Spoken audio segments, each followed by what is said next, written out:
बिस्मिल्लाहिर्रहमानिर्रहीम। अस्सलाम वालेकुम वरहमतुल्लाहि वबरकातुहू। औरत के लिए एक शादी का हुक्म क्यों दिया गया? साइंस भी इस्लाम के अहकामात की तायीद पर मजबूर हो गई। एक माहिर यहूदी जो दीनी आलिम भी था, खुले तौर पर कहता है कि रोए ज़मीन पर मुस्लिम ख़वातीन से ज़्यादा पाकबाज और साफ़ सुथरी किसी भी मज़हब की खातून नहीं है।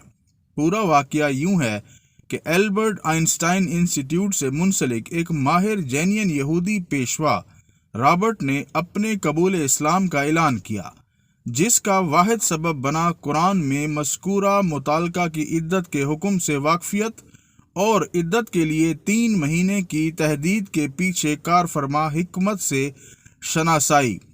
अल्लाह का फरमान है सूरह बकरा में, मुतालकात अपने आप को 3 हैज़ तक रोके रखें। इस आयत ने एक हैरत अंगेज जदीद इल्म DNA के इंकशाफ की राह हमवार की और ये पता चला कि मर्द की मन्नी में प्रोटीन दूसरे मर्द के बिलमुकाबिल 62% मुख्तलिफ हुआ करती है और औरत का जिस्म एक कंप्यूटर की मानिद है। जब कोई मर्द हम बिस्तरी करता है तो औरत का जिस्म मर्द के तमाम बैक्टीरियाज जज्ब व महफूज कर लेता है। इसलिए तलाक के फौरन बाद अगर औरत किसी दूसरे मर्द से शादी कर ले या फिर बैक वक्त कई लोगों से जिस्मानी ताल्लुकात इस्तवार कर ले तो इसके बदन में कई DNA जमा हो जाते हैं जो ख़तरनाक वायरस की शक्ल इख्तियार कर लेते हैं और जिस्म के अंदर जानलेवा अमराज पैदा होने का सबब बनते हैं। साइंस ने तहकीक की है कि तलाक के बाद एक हैज़ गुजरने से 32 से 35% तक प्रोटीन ख़त्म हो जाती है और दूसरा हैज़ आने से 67 से 72 तक आदमी का DNA ज़ायल हो जाता है और तीसरे हैज़ में 99.9% का खात्मा हो जाता है और फिर रहम साबिका DNA से पाक हो जाता है और बग़ैर किसी साइड इफ़ेक्ट और नुकसान के नया DNA कबूल करने के लिए तैयार हो जाता है। एक तवाइफ कई लोगों से ताल्लुकात बनाती है जिसके सबब इसके रहम में मुख्तलिफ मर्दों के बैक्टीरियाज चले जाते हैं और जिस्म में मुख्तलिफ DNA जमा हो जाते हैं और इसके नतीजे में वो मुहलिक अमराज का शिकार बन जाती है।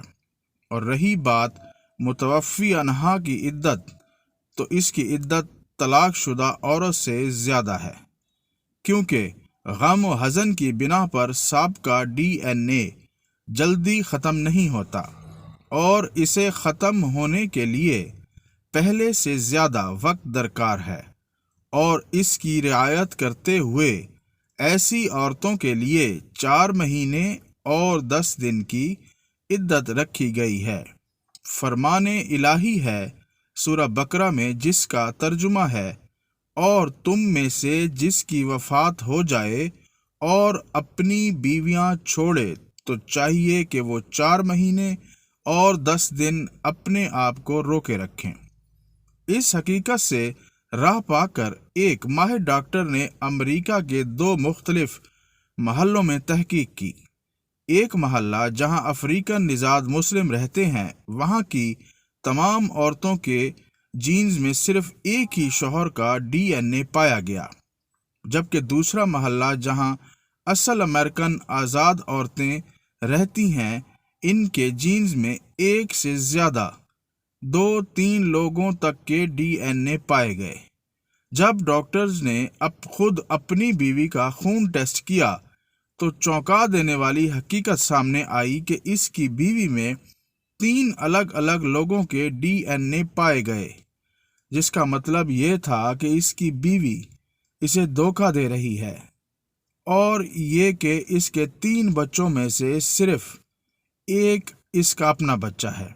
इसके बाद डॉक्टर पूरी तरह कायल हो गया कि सिर्फ इस्लाम ही वो दीन है जो औरतों की हिफाजत और समाज की हम आहंगी की ज़मानत देता है और इस बात की भी कि मुस्लिम औरतें दुनिया की सबसे साफ़ सुथरी, पाक दामन व पाकबाज होती हैं। जज़ाकल्लाह।